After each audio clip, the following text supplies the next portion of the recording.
Buenos días. El día de hoy vamos a hablar acerca de un tema que se denomina glomerulonefritis postinfecciosa en pediatría. Como agenda del día de hoy tenemos la introducción, la definición acerca de qué es la glomerulonefritis postinfecciosa, la epidemiología, algunos aspectos acerca de la fisiopatología, las manifestaciones clínicas, cómo abordamos el diagnóstico desde el servicio de urgencias y su enfoque general y el manejo en urgencias. Como introducción, ya desde 1911 el médico austríaco von Pirket, que fue un médico pediatra, bacteriólogo e inmunólogo además, decía que se sabe que desde hace mucho tiempo la nefritis por escarlatina aparecía como regla a la tercera semana y que ninguna hipótesis hasta ese momento daba cuenta satisfactoriamente del hecho de que esa nefritis ocurría justo en ese momento. Desde ese entonces él se empezó a preguntar cuáles eran los mecanismos que se presentaban o que ocurrían para el desarrollo de la nefritis en los pacientes que tenían un antecedente de una infección como la escarlatina. Viéndolo más en retrospectiva, la glomerulonefritis postestreptocóxica aguda es una enfermedad renal que es antigua y que está bien definida. Se ha estudiado hace alrededor de 200 años y desde el siglo XVIII ya se reconocía que la hinchazón edematosa, que se presentaba con orina escasa, oscura y a veces totalmente suprimida, era una complicación temida del periodo de convalecencia de la escarlatina. Entonces, la gente empezó a hacer relaciones clínicas y los médicos entre la presencia de la enfermedad por escarlatina con las complicaciones posteriores que presentaban los pacientes, como la nefritis. Wells, en 1812, publicó un artículo clásico de la medicina en donde daba referencia de que la orina que esos pacientes contenía la materia roja, así como el suero de la sangre, y eso lo relacionó más frecuente en hermanos, o sea, personas que convivían cercanamente. Richard Bright más tarde estableció la conexión entre la hidropesia, o sea, los edemas, y la orina coagulable, y por mucho tiempo, más de un siglo, esta enfermedad se conoció como la enfermedad de Bright. A través del tiempo pues, se ha obtenido una visión considerable acerca de la etiopatogenia de la glomerulonefritis postinfecciosa, más específicamente la postestreptocóxica, y en 1903 la construcción de Pirket postuló que los complejos inmunes eran causantes de las enfermedades y que esos eran los responsables de la nefritis que siguió a la escarlatina. Entonces él se interesó mucho por encontrar cuál era la causa de la complicación secundaria a esa infección. Como definición tenemos que las glomerulonefritis son lesiones glomerulares que se producen por mediación inmune y que ocurren como resultado de la respuesta del huésped a una infección extrarrenal, en este caso las glomerulonefritis postinfecciosas. Es una de las causas más comunes de glomerulonefritis aguda en los niños y se utilizan otros términos para definirla como nefritis aguda, el síndrome nefrítico agudo y también llamada glomerulonefritis aguda, que se han utilizado pues, para describir esta entidad. Tenemos que en general la glomerulonefritis pues, es un término genérico que se utiliza para denotar lesiones inflamatorias que pueden ser de causa infecciosa o no infecciosa y que generan lesión glomerular. Las podemos clasificar en agudas y en crónicas, dentro de las agudas existe una que se denomina rápidamente progresiva, que es como la que se presenta de una forma más súbita en los pacientes y que tiene mayores complicaciones. Generalmente estas glomerulonefritis tienen una base autoinmune y unos factores de riesgo pues, genéticos inherentes a la persona. Entonces, digamos que no todas las personas que tienen infecciones o no todas las personas que van a tener glomerulonefritis, porque eso depende de la respuesta inmune del paciente y de los factores genéticos de cada persona. Como clasificación también podemos tener que entre la aguda y la crónica pues hay diferentes tipos de patologías que las pueden generar. Digamos que la glomerulonefritis aguda, las más frecuentes es la postinfecciosa y es de la que va a tratar el tema de hoy, pero también hay otras patologías que pueden causar glomerulonefritis aguda o daño pues, glomerular, como son la vasculitis por IgA, las nefritis lúpicas y las vasculitis asociadas a patologías reumatológicas como la polangitis microscópica o la granulomatosis con polangitis, que es la enfermedad de Wegener. También tenemos la glomerulonefritis crónica, ya otras patologías que se presentan que que son la glomerulonefritis membranoproliferativa, la membranosa y la nefropatía por IgA. En la glomerulonefritis aguda tenemos que el paciente va a presentar síntomas de aparición repentina, en donde hay un cambio en la coloración de la orina, a menudo acompañado de edema y hipertensión. Y pues eso nos va a hacer sospecharla. Ya en la crónica pues es unos síntomas que se presentan en el paciente de aparición más insidiosa y que el resultado pues es el daño glomerular o el proceso glomerular en curso, pues llevando a una nefritis crónica. Tenemos que el prototipo de la glomerulonefritis posinfecciosa es la glomerulonefritis postestreptocóxica y que la presentación clínica más característica es el síndrome nefrítico agudo. Aunque hay algunos casos de pacientes que tienen infecciones previas que se debutan como casos subclínicos y que esos casos son muy numerosos. Tenemos además que ese síndrome nefrítico agudo, que es de aparición súbita, se va a presentar con unos síntomas y signos específicos como la hematuria, la hipertensión arterial, la oliguria, los edemas y la proteinuria, que se presenta generalmente en rango no nefrótico.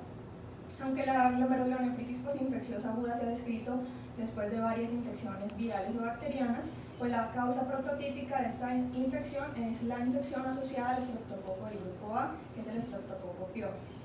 El síndrome nefrítico secundario a esto puede ser completo o incompleto. El incompleto generalmente se presenta con edemas e hipertensión, pero no con hematuria.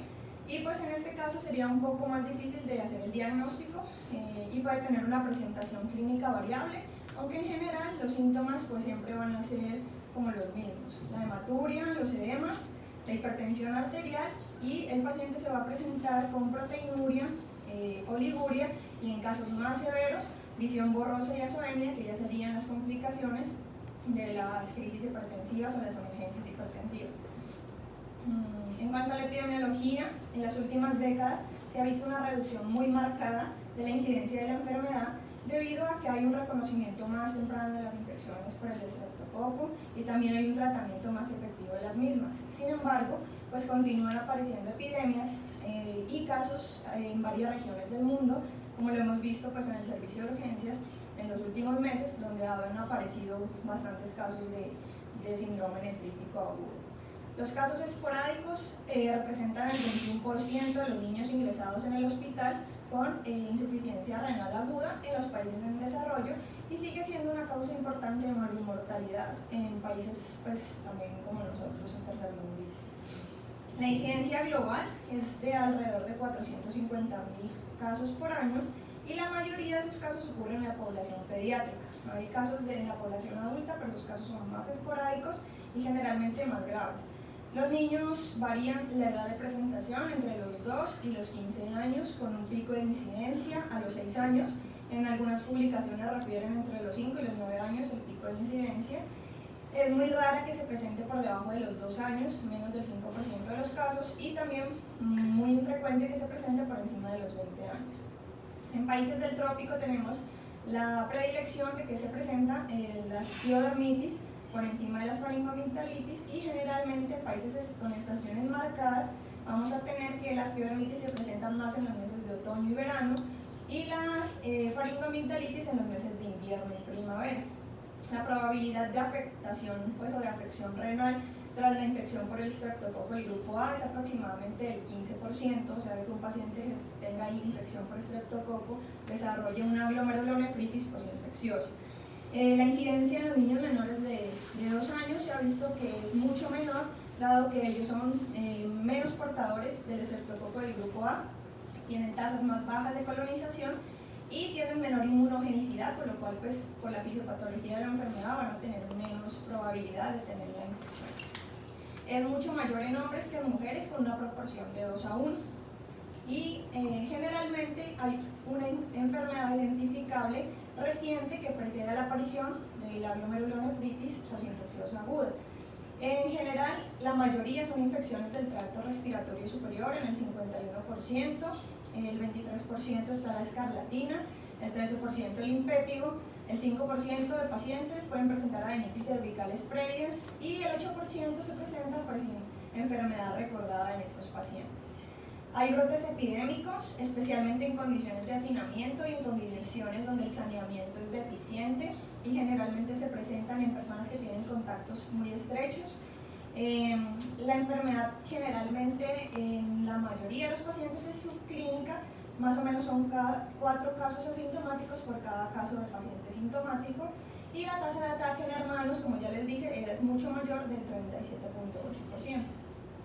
Aquí tenemos una tablita en donde se ven los agentes infecciosos asociados con la glomerulonefritis postinfecciosa más frecuentes. Entre ellos tenemos los bacterianos, los virales, los hongos y los parásitos. Los más frecuentes en la población pediátrica pues son el streptococo del grupo A, como ya lo vimos, que también se han reportado algunas epidemias por streptococo del grupo C. Y también tenemos virales como por ejemplo el coxsackievirus o el ecovirus. Están en cuanto a los parásitos la malaria, que también se ha reportado que puede generar glomerulonefritis postinfecciosas.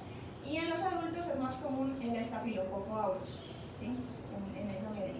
Aquí tenemos como las prevalencias de esos agentes infecciosos, el streptococo del grupo A, generalmente más del 95% de los casos en los niños, y en los adultos, como vemos acá, el que mayor prevalencia tiene es el estafilococo epidermidis, el hemolítico y el aureus.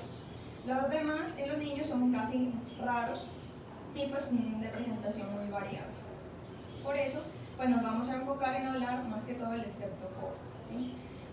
Como ya lo vimos anteriormente, entonces el streptococo piógenes es como el mayor implicado en la patogenia de esta enfermedad, y dentro de sus características se presenta unas cepas que se denominan cepas nefritogénicas. Las cepas nefritogénicas son aquellas que tienen predisposición para generar el daño a nivel del riñón, a nivel de los glomérulos. A otras cepas que son negativas, que no tienen estos antígenos, que no tienen estas características, se llaman cepas reumatogénicas y son las causantes de las complicaciones reumatológicas secundarias a la infección por streptococo.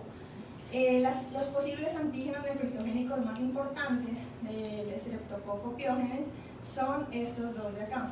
El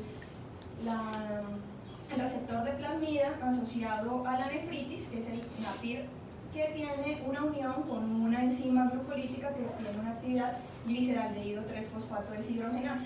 Y acá tenemos el otro, que es la exotoxina B pirogénica de streptocócica. Esos dos son los más importantes y los que han sido relacionados en las últimas, digamos, estudios con la actividad nefritogénica del streptococo.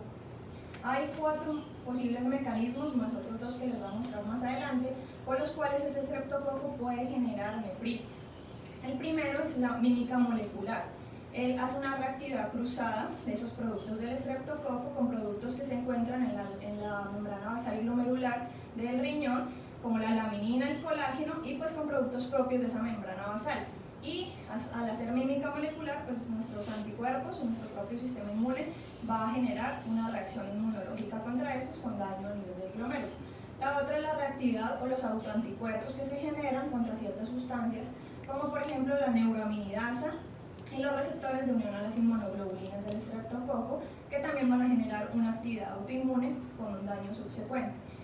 Hay otra actividad que se produce con respecto a estos dos antígenos, que es la actividad de unión a la plasmina glomerular relacionada con esos antígenos del streptococo, y hay otros dos que son proteínas, de proteinasas, pues que es la streptokinasa y la enolasa, que ellas también actúan uniéndose pues a la plasmina y van a generar daño renal. Y la otra son los antígenos nefritogénicos streptocóxicos, que entre esos el que se había estudiado más anteriormente y el que clasificaba el streptococo como nefritogénico no era la proteína M. También tenemos proteínas similares a las histonas, y pues otra vez tenemos el receptor de la plasmina asociado a la nefritis y la exotoxina B del streptococo. Como las cepas nefritogénicas que tienen estas características de estos antígenos, tenemos varias. Hay unas que preceden a infecciones cutáneas, que son las tipos 47, 49, 55 y 57, que generalmente se presentan con una infección cutánea 4 o 6 semanas antes y están asociadas con el desarrollo pues, de nefritis. Y aquellas asociadas a infecciones faringeas, que son los tipos 1, 2, 4 y 12, que se presentan con una infección faringea 7 a 15 días antes, en algunos libros mencionan hasta 21 días, y posteriormente a la infección por una de estas cepas pues podemos generar un cuadro de nefritis. Eso también es importante mencionar que no solamente se necesita que haya una cepa nefritogénica, sino que hay unos factores del huésped que son inherentes a él para desarrollar la patogénesis de la enfermedad. Como segundo mecanismo por el cual el estreptococo presenta daño a nivel renal está la cascada del complemento. Para recordar pues un poco, hay tres vías: la vía clásica, la vía de las lectinas y la manosa, y la vía alterna. La vía clásica es la vía que se tiene una activación, una iniciación por complejos antígeno-anticuerpo. La vía de las lectinas y manosa es una vía en la cual se activa por lectinas que se unen a la superficie de los patógenos, y la vía alterna es la vía más antigua, la más, digamos, primitiva de las vías, y es la que se activa por antígenos o sustancias que están en la superficie de los patógenos, como por ejemplo los lipopolisacáridos de algunas bacterias gram negativas y algunos antígenos específicos, en este caso del estreptococo que ya vimos anteriormente. Esas vías activan el complemento, y el complemento tiene varias funciones, entre ellas reclutamiento de células inflamatorias, la opsonización de patógenos y la muerte de esos patógenos. Y también tiene una función importante que es el aclaramiento de los inmunocomplejos, ¿ya? Entonces, cuando tenemos una infección por el estreptococo, lo que va a pasar es que se van a activar la vía alterna del complemento, que es la que se activa principalmente, ¿sí? También podemos tener una activación leve de la vía de las lectinas, y todo eso nos va a llevar al consumo de este componente de esa vía que se llama el C3. El C3 es importante porque va a generar dos cosas. Va a generar, digamos, una activación marcada y una amplificación de las cascadas del complemento, va a generar la producción de C3b para la opsonización, y también va a generar la producción de C5b para la formación del complejo de ataque a la membrana, que es el C5b9, ¿ya? Todo eso va a generar quimotaxis, inflamación y lisis de las células. Entonces, como tenemos una infección por el estreptococo, la activación de esa vía alterna del complemento va a hacer que se consuma ese C3, pero el C4, que se produce por las otras vías, va a estar normal. Aquí tenemos los otros mecanismos o las otras hipótesis con las cuales se cree que el estreptococo pueda generar daño. La otra es también la circulación de inmunocomplejos, que no solo se forman en los glomérulos, sino que ya van desde la sangre formados de inmunoglobulinas de antígenos bacterianos, y que esos al mismo tiempo activan la vía alterna del complemento. La formación de complejos in situ, que es la formación de inmunocomplejos asociados a los depósitos de antígeno del estreptococo en los glomérulos renales. También tenemos las reacciones de autoanticuerpos, como ya lo vimos antes, y los antígenos bacterianos nefritogénicos, que ya los habíamos mencionado. Y aquí está hablando acerca de la predisposición del hospedero, que también es muy importante, en donde actúan los antígenos HLA de clase 2 con los alelos de RB1 y de PA y de PB1. Esos hacen que el paciente que tenga esas características o esos alelos tenga mayor probabilidad que otros de tener la infección.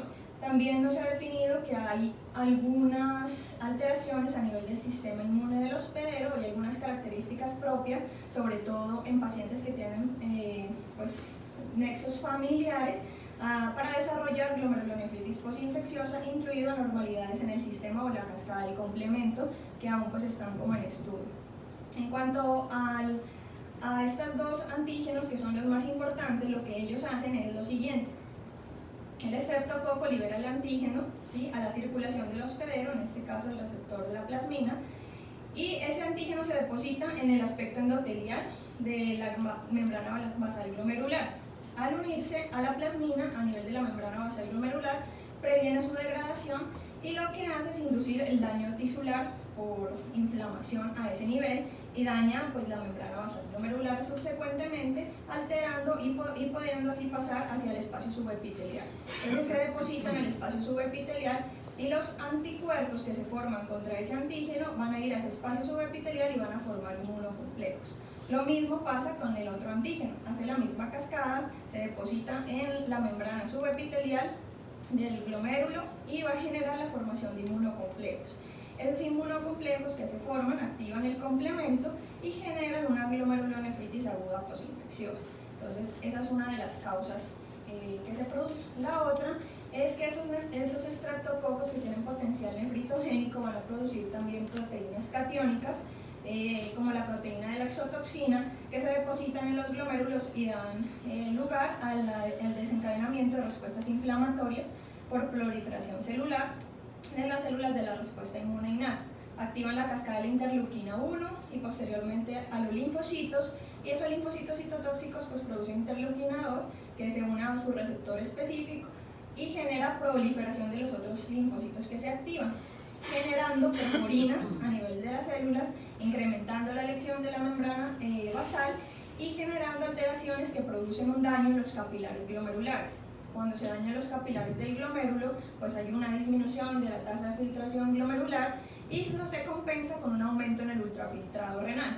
¿Qué hace eso? Que se disminuya la presión oncótica de las células, del espacio peritubular, disminución de la fracción excretada de sodio y posteriormente pues se aumenta la reabsorción de sodio y agua con los efectos subsecuentes que va a ser un aumento de la presión y además el edema en el paciente. ¿Listo? Acá vemos una patología de un paciente en donde se le toma una biopsia que presenta glomerulonefritis postinfecciosa. En la primera gráfica vemos un glomérulo normal donde tiene su luz glomerular conservada, los espacios capilares están abiertos y pues las células, digamos, del glomérulo están ordenadas adecuadamente. Ya en la segunda gráfica vamos a observar una imagen de una glomerulonefritis postinfecciosa en donde si comparamos con esta pues vamos a ver que hay un estrechamiento de la luz del glomérulo, un estrechamiento de los capilares, una infiltración por células mesangiales y lo que vemos en punticos moraditos pues que son la acumulación de neutrófilos. Acá es una inmunofluorescencia donde lo que se ve marcado son los depósitos granulares de inmunoglobulina G, que son los autoanticuerpos que se presentan con relación pues, a los antígenos del estreptococo. Y acá, en esta microscopía electrónica, lo que se ve es aquí en la membrana y aquí son unas cosas que se denominan humps o jorobas, que son el depósito de inmunocomplejos. Entonces, este daño de la membrana es el que va a producir pues, todas las alteraciones en la fisiopatología. Acá hay un esquema pues, un poquito más bonito en donde se ve cómo los capilares se obstruyen, se ocluyen, hay una infiltración por células mesangiales y también la proliferación de los neutrófilos. Hay otra cosa que se altera, que son los podocitos, que son las células que están a nivel de la membrana externa, y esos podocitos generan una fusión de esos procesos, pues generando así un daño en la filtración del glomérulo. También vamos a tener varias situaciones, entonces en cuanto a la clínica, la patogenia y los laboratorios. Principalmente entonces tenemos una faringoamigdalitis, una infección cutánea que precede a la enfermedad, y una infección por un estreptococo del grupo A. Eso produce la liberación de los antígenos que ya vimos, formando anticuerpos contra esos antígenos. En cuanto al laboratorio, en esta parte podemos ver un aumento de la antistreptolicina, la antihialuronidasa y la antidenidasa, ¿sí? Que es lo primero que vamos a encontrar. Posteriormente se van a formar los inmunocomplejos y esos van a generar dos cosas: depósitos en los capilares del glomérulo y por lo tanto vamos a tener hematuria y proteinuria y activación del complemento, con lo cual se va a producir una disminución del C3 en el plasma. Posteriormente, ese daño glomerular va a generar disminución de la filtración glomerular con producción de oliguria y aumento de la urea y la creatinina en el plasma. Entonces, ahí ya vamos viendo los cambios que podemos encontrar a nivel del laboratorio. Después, se va a generar una disminución en la excreción urinaria de sodio y eso va a generar una expansión del espacio extracelular con la generación subsecuente de edemas, sobrecarga de volumen e hipertensión arterial. Y ahí ya vamos a encontrar al paciente que tiene una disminución de la fracción excretada de sodio, un FeNA menor al 1%, y en algunos casos cuando la hipertensión es muy severa puede ser menor al 0,5%. También tenemos disminución de la renina plasmática y disminución de la aldosterona. Y pues por eso hay una cascada, digamos, inflamatoria local con alteración pues, de la función del glomérulo.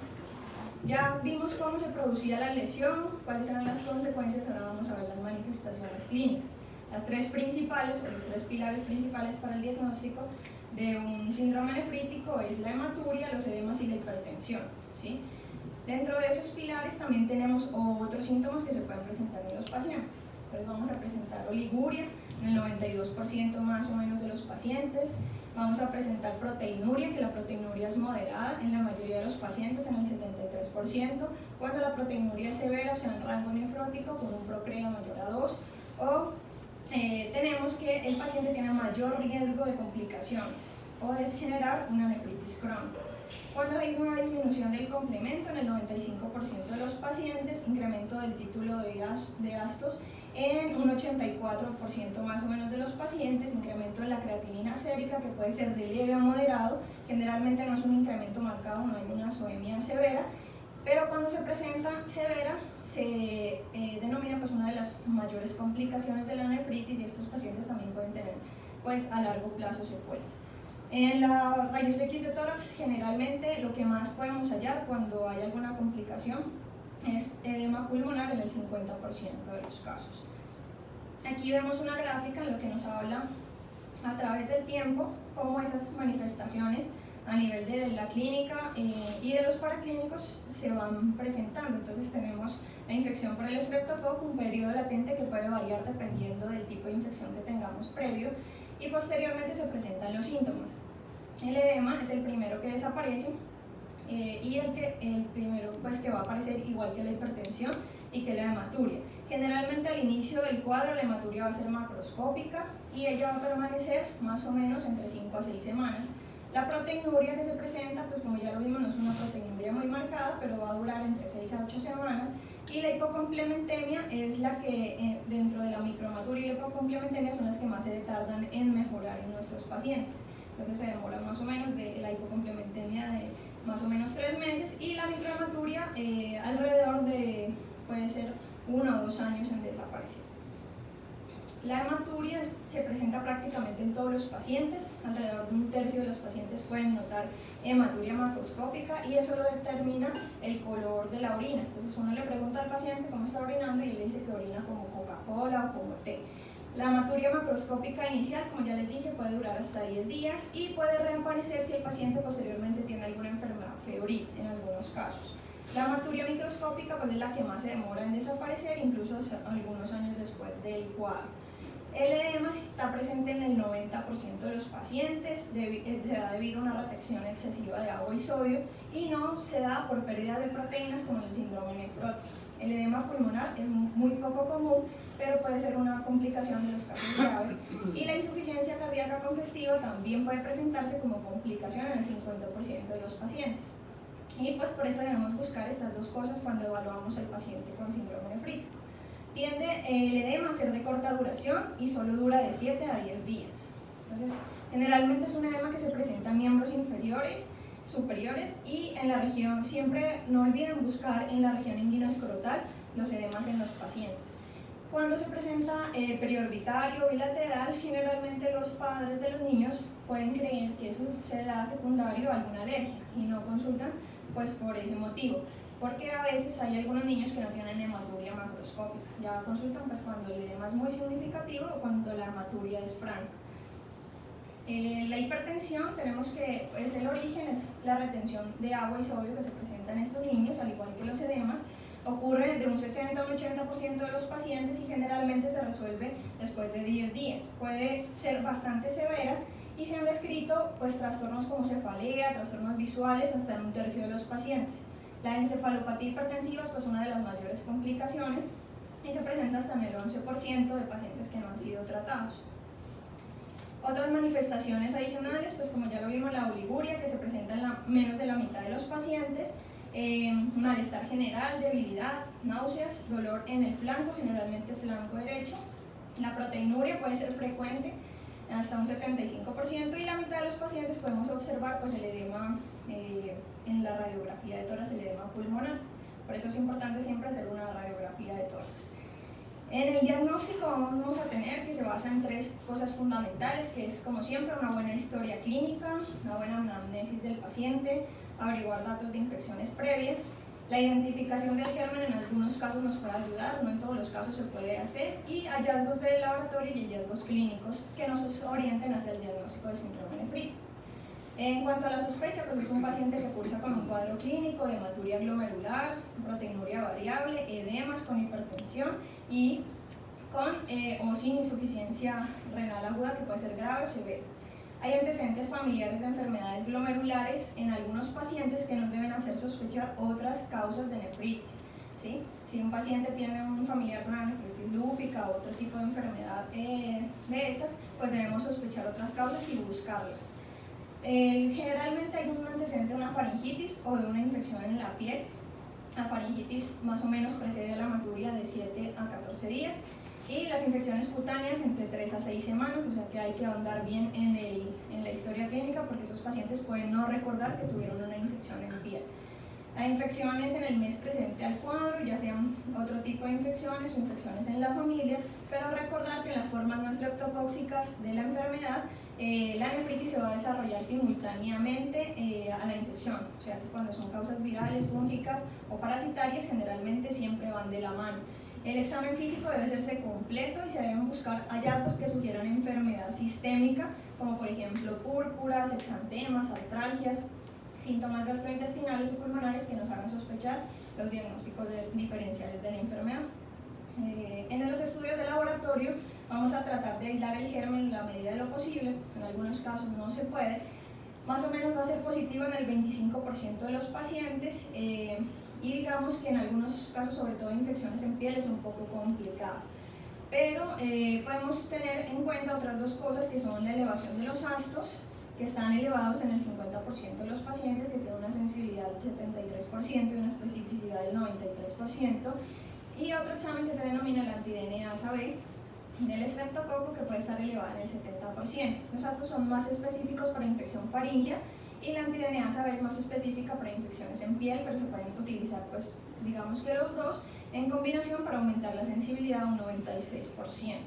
El valor normal de los astos es que esté por debajo de 250 y recordar que también cuando hacemos cultivos faríngeos o hisopados faríngeos hay portadores asintomáticos en un 20%.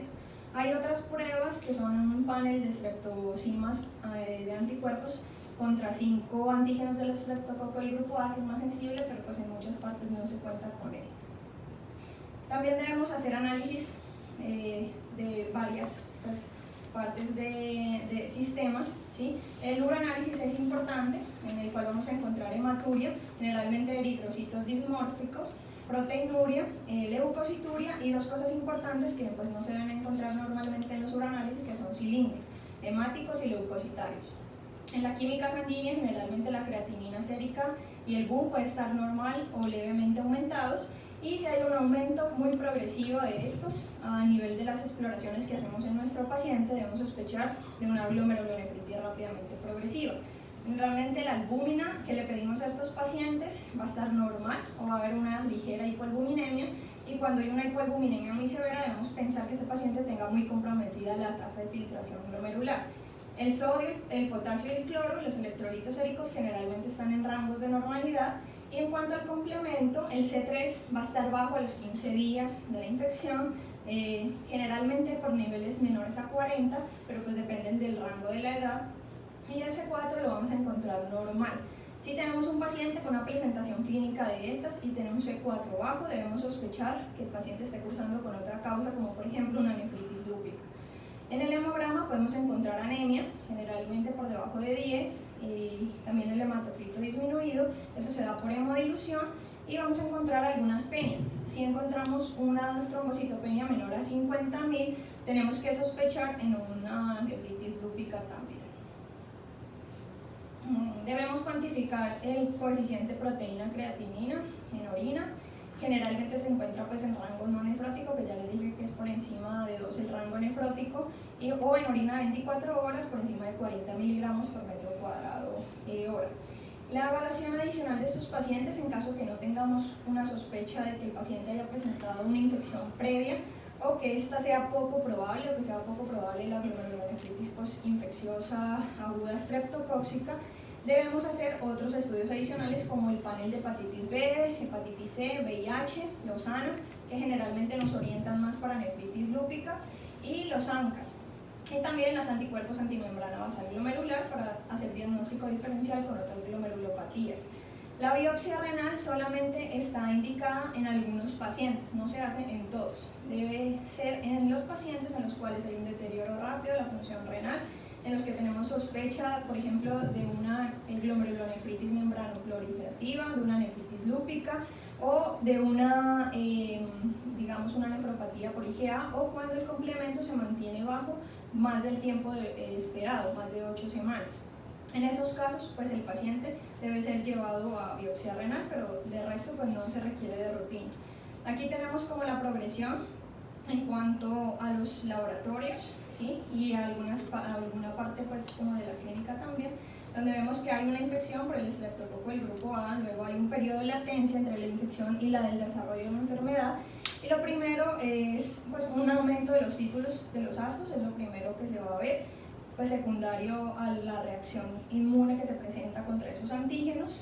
Después vamos a ver un ascenso del edema y la hipertensión arterial, y también aquí vamos a ver un incremento pues de la hematuria. Generalmente la hematuria y la hipertensión van de la mano y presentan su pico máximo en la primera semana de la enfermedad.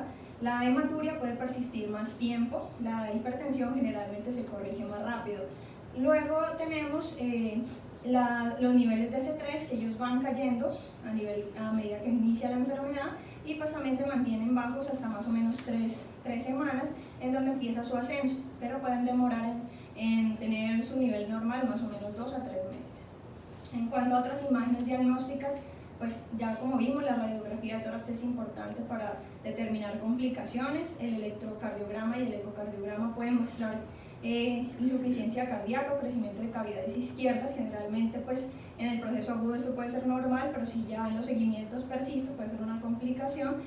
Ecografía renal y de vías urinarias no se recomienda de rutina, pero se debe hacer cuando el paciente presente hematuria asociada a una disminución importante de la función renal, sobre todo para documentar la anatomía del tracto urinario, y cuando el paciente presenta hipertensión arterial de difícil control. En general, cuando uno hace una ecografía en un paciente de estos, lo que va a encontrar es una ecogenicidad normal con un agrandamiento renal secundario al edema tisular y del parénquima. El diagnóstico diferencial, debemos considerar un diagnóstico alternativo cuando están presentes unos de los siguientes síntomas. Cuando hay niveles de complemento normal, pues generalmente nos podemos guiar más hacia una nefropatía por IgA. Cuando tenemos niveles de complemento bajos después de 1 o 2 meses, debemos considerar la nefritis lúpica y la glomerulonefritis membranoproliferativa. Debemos estudiar pacientes que tengan proteinuria en rango nefrótico, porque pues no es lo típico dentro de la presentación de la enfermedad. Aquellos pacientes en los que hay un aumento progresivo de la proteinuria rápidamente, pensando en glomerulonefritis rápidamente progresiva, que puede llevar al paciente a la muerte. La edad menor de 2 años nos debe hacer sospechar en otras causas, y también manifestaciones extrarrenales de la enfermedad, como por ejemplo sistémicas, como ya lo vimos anteriormente. Acá tenemos como otro cuadro de diagnósticos diferenciales dependiendo de los niveles del complemento.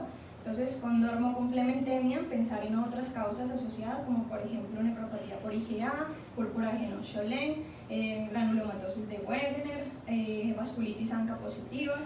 Si tenemos hipocomplementemia C3 y niveles bajos de C4, buscar lo más frecuente, que es la nefritis lúpica. Y si tenemos hipocomplementemia C3 con C4 normal, pues lo más frecuente sería la posinfecciosa streptocóxica u otras causas. Y hay otra que es la glomerulonefritis membranoproliferativa tipo 2 o 3, que también puede ser común en estos pacientes. En cuanto al manejo, pues se hospitalizan los pacientes para manejar la hipertensión, los edemas, la oliguria y las alteraciones hidroelectrolíticas o insuficiencia renal que ellos puedan presentar. La más frecuente que pueden presentar es hiponatremia dilucional e hipercalemia secundaria como complicación.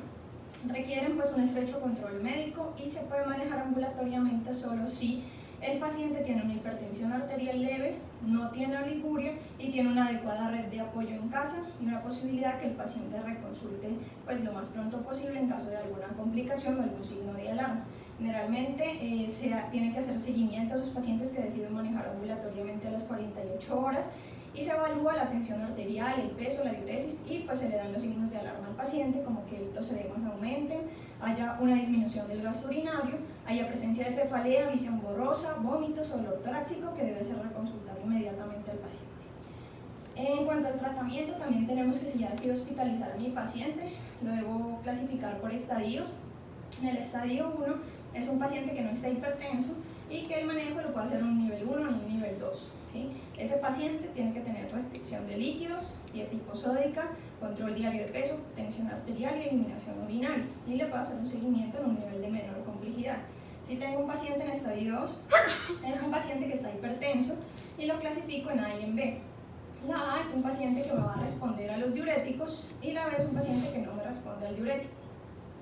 Si tenemos este paciente, pues obviamente va a tener que ser hospitalizado en un nivel de mayor complejidad para monitorear sus signos para un manejo integral por nefrología y en caso de que no responda a diuréticos, pues agregar otro medicamento, en este caso un vasodilatador, calcio antagonista, que es la primera opción de tratamiento.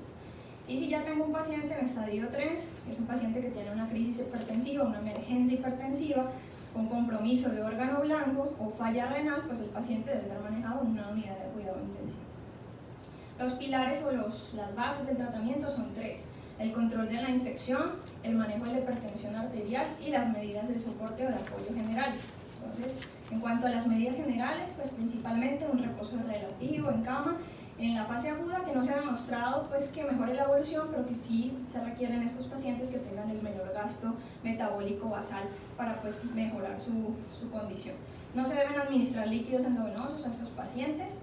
La dieta tiene que tener unas recomendaciones claras y es restricción de líquidos a 600 cc por metro cuadrado día, una restricción de sodio también de 1 a 2 gramos al día, y en el caso que el paciente presente azoemia se debe restringir el potasio y el fósforo. La dieta igual debe ser normoproteica y normocalórica, se debe hacer seguimiento diario de la presión arterial, el peso y la diuresis, y en los laboratorios la creatinina y el BUN los vamos a tomar según la evolución clínica del paciente, pues no hay como unos horarios establecidos, pero se recomienda que por lo mínimo sea cada 48 horas. Debemos también en esos pacientes, para evitar pues que haya una restricción de líquidos excesiva y que esos pacientes entren pues con una hipovolemia, en que día a día la evolución del paciente debemos hacer una reposición de la diuresis, ¿sí? Entonces el día 1 le vamos a reponer el 25% de la diuresis, el día 2 el 50%, el día 3 el 75% y el día 4 el 100%. Y esa liberación de líquidos en la dieta pues se debe hacer con los alimentos del paciente y no con líquidos endovenosos. Para la infección solamente se recomienda el tratamiento en pacientes que tengan infección activa, no se recomienda la profilaxis de rutina en la población general y en los contactos que estén por fuera del hogar. Sí se hace el tratamiento en los pacientes que tengan la infección para evitar que esas cepas que son nefritogénicas pues vayan a afectar a los contactos estrechos en el hogar. La erradicación del estreptococo no se ha visto que influya en la progresión de la enfermedad, o sea que si yo trato a un paciente, pues le voy a evitar que la enfermedad se degenere, porque ya vimos que eso tiene una base autoinmune, inmunitaria también, pero sí evita el contagio pues, de los familiares, y los antibióticos de elección pues, son las penicilinas. En este caso, la más fácil de aplicar es la penicilina benzatínica, menores de 6 años 600.000 unidades y mayores de 6 años 1.200.000 unidades. En pacientes que sean alérgicos puede utilizar eritromicina, claritromicina o acitromicina. En cuanto al control de la tensión arterial, pues vemos que las nuevas guías de práctica clínica de la Academia Americana de Pediatría nos hablan de esta estadificación que ya conocemos, recordando que estadio 1 por encima del percentil 95 y estadio 2 por encima del percentil 95 más 12, que las nuevas guías nos hablan orientadas en edad, sexo y altura, no incluyen para niños con obesidad, y que incluyen esta tabla que es simplificada para el tamizaje, no para el diagnóstico. Entonces, si encontramos una presión por encima de esta, que esté por encima del tamizaje, debemos ya enfocarnos en hacer el diagnóstico clínico de nuestro paciente.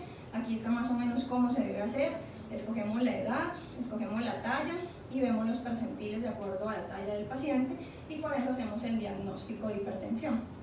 Es esencial que haya una buena técnica, que el niño esté sentado, con la espalda recta, con el brazo sobre la altura del corazón, los pies firmes en el suelo, las piernas separadas, y que se debe esperar 5 minutos antes de la toma. En niños lactantes debe ser en brazos del cuidador acostados, y las lecturas en miembro superior izquierdo pues a nivel del corazón, y en miembros inferiores recordar que pueden dar de 10 a 20 milímetros de mercurio superiores, y siempre usar el brazalete adecuado dependiendo de las medidas del paciente, ¿sí? Debemos hacer la medida, hacer un promedio entre las medidas, y el paciente nos da por percentil sobre el percentil 90. Si sigue dándose por encima, vamos a tomar otra medida y esta vez lo vamos a hacer sobre la presión auscultatoria, y si sigue por encima del percentil 90, pues vamos a hacer la técnica auscultatoria y la técnica con el oscilómetro, y en caso de que persista, pues ya vamos a clasificar a nuestro paciente en la tabla de los estadios. El manejo de las crisis. Primero definimos si está hipertenso o no. Si está hipertenso, pues definimos si es una crisis o si es una emergencia. Una emergencia es aquella que afecta un órgano blanco. La crisis es aquella que no compromete órgano blanco. Primer medicamento que vamos a usar siempre por la fisiopatología de la enfermedad es la furosemida. Entonces, la furosemida la usamos primero oral de 0.5 a 2 miligramos por kilo dosis. Y si no nos funciona oral, el paciente persiste hipertenso o persiste con percentiles por encima del 95 o no tiene buena diuresis, pues vamos a empezar la endovenosa, ¿listo? El segundo medicamento son los calcioantagonistas. Si no tenemos un buen control de la tensión arterial con los diuréticos, vamos a iniciar un calcioantagonista. El calcioantagonista es el primero de elección por niños por encima de los 6 años, es el amlodipino, y en niños menores de 6 años es el ninfedipino. Aquí están las dosis, vamos a usar esta combinación que se ha visto que es la que mejor funciona en estos pacientes. En caso de que no funcione, podemos pasarnos a un tercer medicamento que es el propranolol, y le vamos a usar 1 miligramo por kilo día cada 12 horas, para tener presente que este medicamento pues, no lo podemos usar en pacientes con asma o que tengan glaucoma, que sean menores de 5 años. Aunque pues, en algunos casos sí se puede usar en menores de 5. Y los IECAS no se indican porque los IECAS pueden tener alto riesgo de hipercalemia en estos pacientes. Los diuréticos tiazidos no han demostrado pues, digamos, un efecto en cuanto al manejo de los mismos. En cuanto a la emergencia, que es un evento que compromete la vida, ¿sí?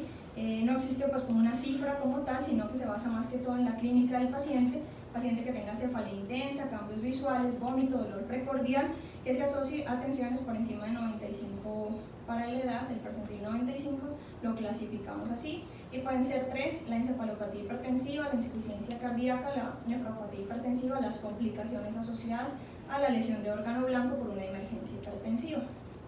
Y estos pacientes deben ser manejados en la UCI. Si hay encefalopatía o falla cardíaca, debemos utilizar primero un vasodilatador y el más eficaz en este caso es el nitroprusiato de sodio. Con él debemos tener una precaución especial que si lo usamos por más de 24 a 48 horas puede producir tiocianatos, y los tiocianatos pueden generar metamoglobinemia y eso pues puede generar una disminución del aporte de oxígeno en nuestro paciente, pero en general es un medicamento que funciona bien y que controla rápidamente las crisis. Y ya podemos utilizar también, si tenemos un paciente con falla renal sobre todo o con hepatopatía, no debemos utilizar el nitroprusiato. Y si ese es el caso, pues utilizaríamos el labetalol, que es seguro en pacientes renales, a dosis de 1 a 3 miligramos por kilo dosis cada 12 horas, pues también tener presente que al ser un beta bloqueador no se puede utilizar en pacientes con asma, con insuficiencia cardíaca o hipercalemia, por el riesgo de broncoespasmo. Si cursa con una insuficiencia cardíaca congestiva o una hipercalemia grave, pues que no responde al manejo inicial, debemos pues, llevar al paciente a una terapia de reemplazo renal, una diálisis. Y ese es como un resumen del tratamiento. En esos pacientes los corticoides y los inmunosupresores, pues digamos que solamente se utilizan para formas rápidamente progresivas con tendencia a la cronicidad o en el síndrome nefrótico que puede, digamos, surgir de esto, o una hipocomplementemia persistente o una insuficiencia renal que no mejore. El egreso del paciente debe estar clínicamente estable, con cifras tensionales controladas, sin signos de alarma, con una diuresis adecuada y asegurar que la familia entienda la enfermedad, que entienda que eso es un proceso pues, que puede demorar en mejorar en su evolución, la restricción de líquidos específica para la familia, la vigilancia de signos de alarma en casa y el seguimiento a las 2 semanas con pediatra o nefrólogo en creatinina y uranálisis, a las 6 semanas con complemento, creatinina y uranálisis y cada 3 meses durante el primer año, creatinina y uranálisis trimestral. El pronóstico generalmente es excelente, 90% más de los pacientes mejora, los edemas y la hipertensión van a resolver los primeros días, el C3 se normaliza a los 3 meses, la hematuria microscópica a los 2 años, la proteinuria hasta 8 semanas, las tasas de mortalidad son muy bajas, de 0.02 a 0.4 por cada 100.000 habitantes, y las complicaciones a largo plazo más frecuentes son la insuficiencia cardíaca congestiva, la enfermedad renal crónica no es frecuente en niños, menos del 1%, en los adultos sí es mayor, y si se sospecha recidiva, pues que es rara, se debe sospechar otra enfermedad subyacente. Y pues digamos que estos son los criterios para peor pronóstico: que el paciente tenga proteinuria masiva, que se presente una enfermedad progresiva rápida, una enfermedad subyacente en el paciente, infecciones que sean persistentes por estreptococo, oliguria o a la patología una presencia de jivas atípicas en la microscopía electrónica o un espectro de Guillain-Barré. Como conclusiones, pues que a pesar de la incidencia, esto es una enfermedad que sigue siendo prevalente, recurrente en niños, que es una enfermedad benigna en la mayoría de los niños, pero que en algunos puede considerarse crítica por la encefalopatía y la hipercalemia que pueden generar. En la mayoría de los casos, el diagnóstico se realiza fácilmente y el tratamiento consiste en medidas de apoyo. Se espera pues que todos los niños tengan una recuperación completa en su mayoría y que los casos atípicos que generan problemas diagnósticos y los casos graves pues requerirán unos estudios complementarios como por ejemplo la biopsia renal, y la mejoría en el hacinamiento o en las malas condiciones de vida puede reducir la carga de la enfermedad en todo el mundo. Gracias.